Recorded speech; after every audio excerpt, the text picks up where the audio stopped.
నమస్కారం, NS news కి స్వాగతం. నా పేరు ఉషా. ముందుగా ముఖ్యాంశాలు. మంచిర్యాల జిల్లా లక్షేటిపేట పట్టణంలో ఘనంగా తీజ్ పండుగను 9 రోజులు ఘనంగా జరుపుకుంటారు.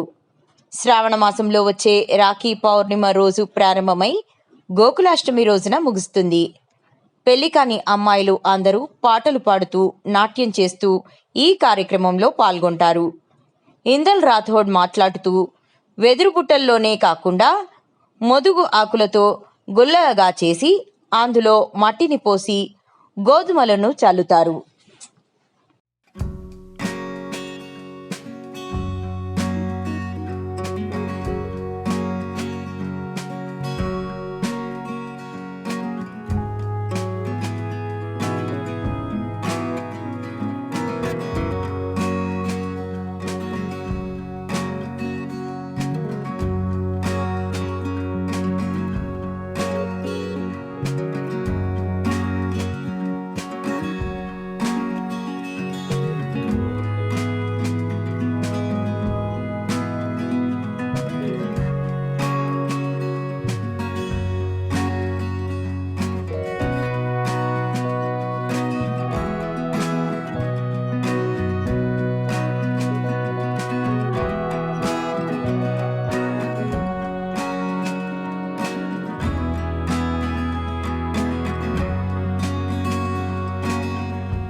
మంచిగా అందరూ సుఖంగా సంతోషంగా ఉండాలని మేము కోరుకొని పండుగ చేసుకుంటాము.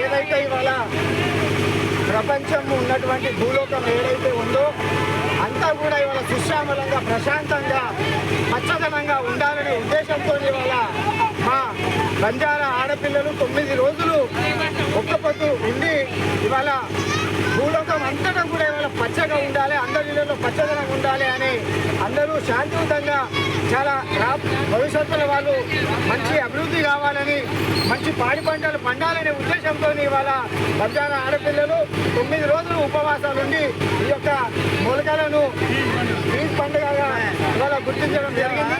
కాబట్టి దీనికి ఈ యొక్క ప్రభుత్వాలు కూడా దీన్ని గుర్తించి మరి యొక్క తీజ్ పండుగలో ప్రభుత్వ సెలవు దినం ప్రకటించాలనేసి కూడా ఇవాళ బంజారా సేవా సంఘ తరఫున ఇవాళ మేము విన్నవిస్తా ఉన్నాము.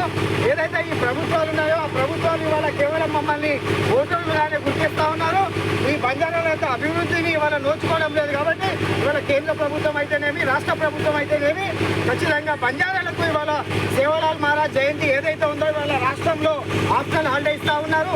అదేవిధంగా భారతదేశం అంతటా కూడా సేవలాల్ మహారాజ్ జయంతిని సెలవు దినంగా ప్రభుత్వం సెలవు దినంగా ప్రకటించి అదేవిధంగా ఇవాళ 9 రోజులు ఉపవాసాలు ఉండి ఇవాళ భూలోకం అంతటా పచ్చగా ఉండాలి, అందరి ఇళ్లలో పచ్చదనం కావాలనేసి ఇవాళ కోరుకున్నటువంటి ఈ ఆడపిల్లల అందరి వారి యొక్క ఆశీర్వాదాలు ఇవాళ ఉన్నాయి. కాబట్టి ఇవాళ ఏదైతే తీజ్ పండుగ ఉందో దీన్ని కూడా ఇవాళ కేంద్ర రాష్ట్ర ప్రభుత్వాలు ఎంతో కొంత బడ్జెట్ కేటాయించాలనేసి ఈ సందర్భంగా ఈ యొక్క రాష్ట్ర కేంద్ర ప్రభుత్వాలను తెలియజేస్తూ మరి ఏదైతే లక్షడిపేట పట్టణంలో జరుపుతున్నటువంటి ఈ యొక్క ఈద్ కార్యక్రమానికి ఇవాళ మా ఆల్ ఇండియా బంజారా సేవా సంఘ తరఫున మా యొక్క ఈ ఆడపిల్లల్ని అందరికీ కూడా ప్రత్యేకంగా ధన్యవాదాలు తెలియజేస్తూ జై సేవలాల్.